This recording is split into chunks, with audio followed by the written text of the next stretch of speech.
Estamos en la mesa, caballeros, si me permiten. Primero, Alicia Salgado, bienvenida, buenas noches. Muy buenas noches, ¿cómo estás, José Luis? Muy bien, buenas gracias. Noches. Buenas noches, Alicia. Doctor, qué gusto, está? José Luis. Rogelio Rodríguez Garduño y Alberto Aguilar. ¿Cómo estás, José Luis? Qué gusto, ¿eh? Bueno, en la nota previa estábamos escuchando que, bueno, la estimación de crecimiento, bueno, los criterios generales de política económica incluyen varios elementos, pero uno de ellos es la estimación de crecimiento. Y hay una disparidad entre lo que se está proyectando, lo que está proyectando la Secretaría de Hacienda con un crecimiento entre 2 y el 3, pero pues prácticamente todas las instituciones públicas y privadas, estoy hablando del Banco Central, del Banco de México y algunas firmas comerciales, pues la más optimista lo están fijando en 1.5 cuando mucho. Alguien en algún lugar no están haciendo bien las cuentas o los cálculos. ¿Cómo lo ven, Alicia? Mira, yo creo que hay que ser objetivos también en este caso. Es difícil pronosticar un crecimiento económico en un proceso en el que hemos observado desaceleración. O sea, los datos reales de la economía mexicana te muestran, al menos durante septiembre y octubre, el indicador de oportuno de la actividad económica, que tenemos crecimiento negativo. Y también los datos de manufactura que levanta tanto el IMEF como Banco de México. La proyección de Banco de México te dice que el proceso de desaceleración económica está en marcha. O sea, venimos así cayendo desde finales del último trimestre del año pasado, desde 2023. Apenas tuvimos un ligero repunte en el mes de agosto, pero no se sostuvo, de tal manera que hay un problema. Los indicadores de consumo sí crecen, pero lentos. Digamos que estamos en estancamiento económico. Y sobre esa base de realidad es muy difícil proyectar una base de crecimiento optimista y decir que la fortaleza del consumo interno, también la capacidad de generación de nuevo empleo, dices, ¿cómo? ¿De dónde? ¿No? Y la atracción de inversión, pues sí, pero con una incertidumbre del tamaño del mundo, una externa y otra interna, que es Trump y la aplicación de la elección judicial, ¿no? El cambio en la reforma judicial. Y finalmente el hecho de que dicen que, dijo el secretario de Hacienda, que se estaba incorporando cada vez más un número importante de mujeres, fuerte, en materia de, en el mercado de empleo formal. Puede ser que tenga alternativas para decir si va a crecer la economía, pero más cercano del 1% que del 2%. Ahora, ellos realmente sí están haciendo una estimación del doble de la tasa de crecimiento que está registrando la economía este año, que es 1.2% en el mejor de los casos. Promedio anualizado.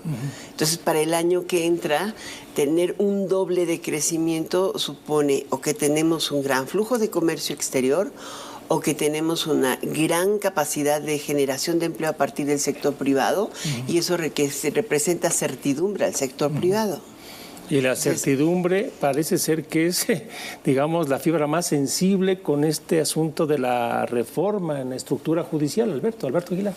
Bueno, pues a mí no me sorprende lo que sucedió con la presentación del presupuesto 2025. Desde que llegó el gobierno de Andrés Manuel López Obrador, los secretarios en turno han presentado presupuestos muy optimistas. En 2023 le salió, pero por el tema de los Estados Unidos. 22 y 23. 22 y 23 le salió. Y en el caso de 2025, bueno, pues ellos están calculando un PIB del 2.3%, que como bien dice Alicia, pues es imposible que se logre, porque los analistas están en promedio hablando del 1%, BOFA está hablando del 0.8%, Banco Base 0.8%, y luego ellos hablan de un tipo de cambio de 18.5, que pues ya es imposible que se alcance, porque hoy simplemente en ventanilla pues el peso está en 20.92, en el spot 20.40, el precio, la plataforma de petróleo ellos la estiman en 1.9, imposible que se alcance porque hoy Petróleos Mexicanos trae una plataforma de 1.5 y traen un aumento real de los ingresos del 5.4%, pero como lo dice Alicia, pues con una economía que va en declive desde el año pasado, pues es difícil que se pueda remontar o que se pueda aumentar el ritmo de la actividad económica. Máxime, el ingrediente que mencionaban, pues el tema de, pues el tema de la incertidumbre, ¿no?, que hay precisamente por el tema del Tratado de Libre Comercio, por las reformas que se han venido aprobando en el Congreso. Hoy, bueno, pues ya se aprobó el tema de la desaparición de los organismos autónomos, 7 organismos autónomos que de plano... Nada más, y que son el fruto de 20 años de mejorar la institucionalidad de este país. Así de la nada se aprueba rápidamente y bueno, pues todo esto genera una gran incertidumbre, no gusta nada y pues vamos a ver qué sucede. Entonces, creo que el programa no se va a cumplir, José Luis, la verdad, el gasto no se va a cumplir. Incluso ellos hablan de un déficit, de bajar el déficit público de 5.9 a 3.9. Y la mayoría de los expertos dicen, pues sí se va a alcanzar, pero probablemente estén entre 4.4, 4.5%. Y luego la deuda pública, ¿no? Ellos hablan de, en el presupuesto ahí de un 51.4% del PIB, pero pues la mayoría dicen no se va a dar 54, 55% del PIB. Entonces, bueno, pues me parece que el presupuesto es demasiado optimista y luego, pues ya cuando desglosas el gasto, el gasto público, pues te das cuenta de la bola de nieve que traen con las pensiones, con la seguridad social, el asistencialismo, y luego sacrificas seguridad, sacrificas educación, sacrifica salud, educación, energía con agua, que imagínate cambio climático y con agua le quitan los ingresos. En fin, me parece que no había mucho de donde la cobija era bastante pequeña, con tanta presión en el gasto. Entonces, bueno, pues se hizo lo que se pudo, ¿no? Decía el secretario de Hacienda que hay gastos que, bueno, no se pueden tocar, que es, a ver, el pago de la deuda, las pensiones, Rogelio, y los programas sociales, los cada vez más programas sociales, que eso no hay manera... La bolsa mandatada constitucional. De eso no hay manera de no cumplir con eso, y después todo lo demás. Bueno, en efecto es así, porque además quedaron constitucionalizadas estas pensiones, y traemos ahí pues la estrella de ellas, que es la pensión de adultos mayores, con una carga importantísima de gasto. Y luego estas pensiones que se fueron agregando, digamos, los programas Sembrando Vidas, y ahora se agrega las becas Rita Cetina, que son nuevos programas, las de mujeres de 64 y 63 y 64, que ni más ni menos son aproximadamente 800 mil millones de pesos. Esta circunstancia nos lleva a pensar que eso, más la deuda contraída que Alberto señalaba en el pasado, ejercicio que no debemos olvidar que fue de las más altas de 1994 y que hoy estamos con un servicio de deuda de 1.3 billones en el presupuesto. Esto es, nuestra tarjeta de crédito nos va a costar pagarla 1.3 billones, porque además estamos contrayendo deuda 1.7 billones para, digamos, compensar el ingreso y el gasto, ¿no? Pero a mí me parece que lo que hoy tenemos es un presupuesto como dijo el secretario, yo me quedo con lo que él dice, un presupuesto que pone en pausa un poco el proceso acelerado de gasto, en donde las obras emblemáticas del presidente Obrador, que cerraron a tambor batiente, vamos a llamarlo así, pero con un despliegue de gasto, mucho dinero. El Tren Maya tiene recursos, una herencia del tramo del Toluca-México, que todavía tenemos un gasto, ahí tenemos todavía ejercicio para el interoceánico, tenemos ahí recursos que no se acaban de terminar, la refinería todavía tiene carga presupuestal, y ahora viene pues el tema de los proyectos de la presidenta. Pero ¿por qué digo esto? Y un poco quisiera aterrizar en ello. Este paquete, y sobre todo, digamos, el tema de egresos, es un tema efectivamente de paz para retomar, porque viene el Plan Nacional de Desarrollo, que habrá de presentar la presidenta antes de abril del próximo año. Mayo. Y ahí es donde está realmente cómo va a pintar este ejercicio fiscal, estos ejercicios fiscales, y este equilibrio, ¿no? Y ahí me parece que es donde veremos realmente qué va a hacer la presidenta. Luego tenemos que ahí en el programa sectorial vamos a ver efectivamente cómo se va a repartir los recursos hoy, porque hoy es engañoso aparentemente. Efectivamente, yo concedo la razón a lo que se dice que, por ejemplo, en seguridad hemos disminuido, pero lo disminuimos porque lo teníamos engañosamente en la Sedena un recurso y la Secretaría de Seguridad Pública tenía la Guardia Nacional. Hoy la Guardia Nacional se regresa, o más bien va a la Sedena, y esos recursos van al tema de la Sedena, ¿no? Entonces, aparentemente no tenemos ahí, hemos perdido una inversión, pero que no teníamos realmente.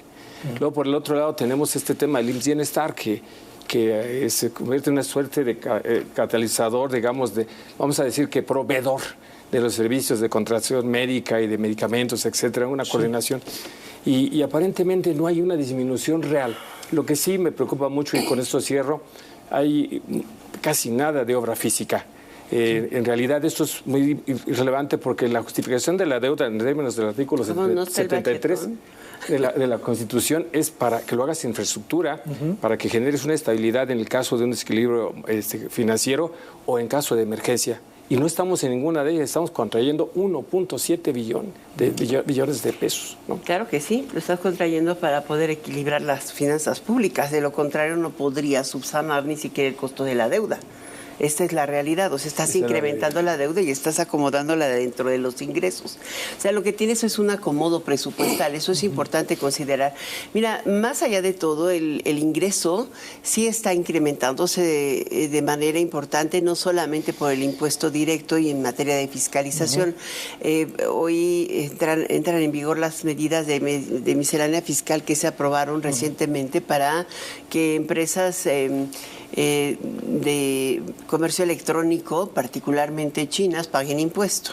También hay una serie de medidas arancelarias que van a entrar en vigor. Y yo pienso mucho en China y pienso en los escandalitos de hoy de Canadá y Trudeau, ¿no? Y de Trump, y ahí tienes una parte de la respuesta. Pero hay otro tipo de medidas que se están tomando. La Ley Federal de Derechos trae incremento en prácticamente todos los derechos que pagan el sector privado o concesionarios al Estado por las actividades que realizan, desde los concesionarios portuarios hasta los aeroportuarios, hasta los de televisión y radio y más los de minería. O sea, traes un incremento de casi, o sea, del 7 al 8%, por ejemplo, en el derecho de extracción minera. Si me dices cuánto representa eso, pues aproximadamente 14,000 millones de pesos solo por un puntito. Es mucho dinero. Cuando juntas la bolsa son 53,000 millones de no tributarios y un poquito similar es la de tributarios. Entonces estás hablando de 100,000 millones de pesos de incremento de impuestos.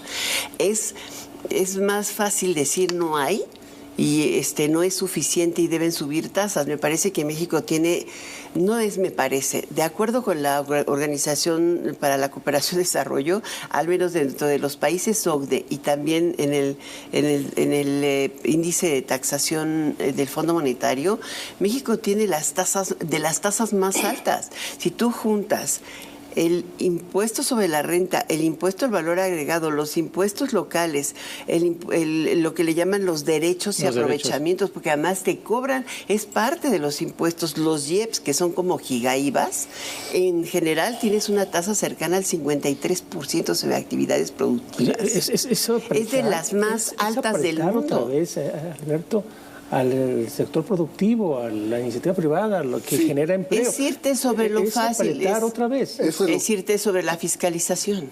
Eso es justamente lo que viene, o lo que va a intentar el gobierno federal, fiscalizar más a los contribuyentes cautivos, a los que ya se tienen, los que pagan las siempre. Empresas, los que pagan siempre, mientras que la economía informal pues ha venido creciendo de una manera brutal. Yo la verdad me muestro un poco más escéptico en cuanto a la capacidad que tenga el gobierno de recaudar ingresos.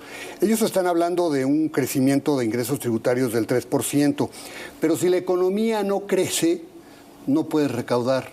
¿Por qué? Porque no hay impuestos sobre la renta suficiente, porque las empresas no están creciendo. Los no tributarios. Y luego el IVA, muchísimo. Pues es lo mismo, no hay consumo, pues no recaudas IVA.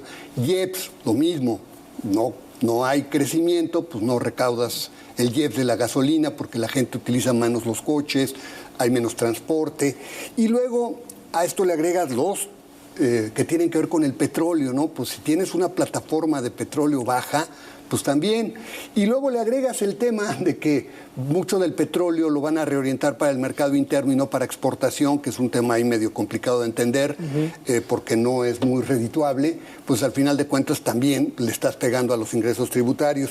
Y bueno, yo quisiera remarcar un tema. Este ejercicio era muy importante en esta ocasión.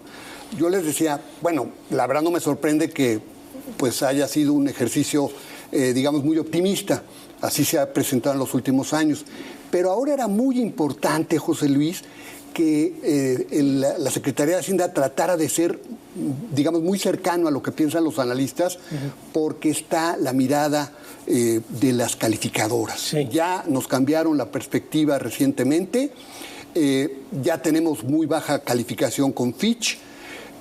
Falta a ver. Moody's lo mismo. Moody's, bueno, ya nos cambió la perspectiva, falta ver qué dice Standard & Poor's, pero a mí me preocupa la nota soberana y yo creo que hay bastantes elementos de juicio para que en un momento la nota soberana pueda disminuir y eso nos va a costar más, ya que hablaba Alicia del tema de la deuda que se sigue incrementando. Bueno, es un tema que seguramente dará para más, todavía falta la discusión en San Lázaro, ya iremos platicando. Muchas gracias, por hacernos llegar sus puntos de vista y el análisis así de saque de lo que es el paquete económico 2025. Gracias. Gracias, José Luis. Buenas noches. Buenas noches. Gracias. Quédense en la señal de ADN 40. Quédense con Jorge Fernández y Viviana Belsazo en Todo Personal. Gracias. Buenas noches.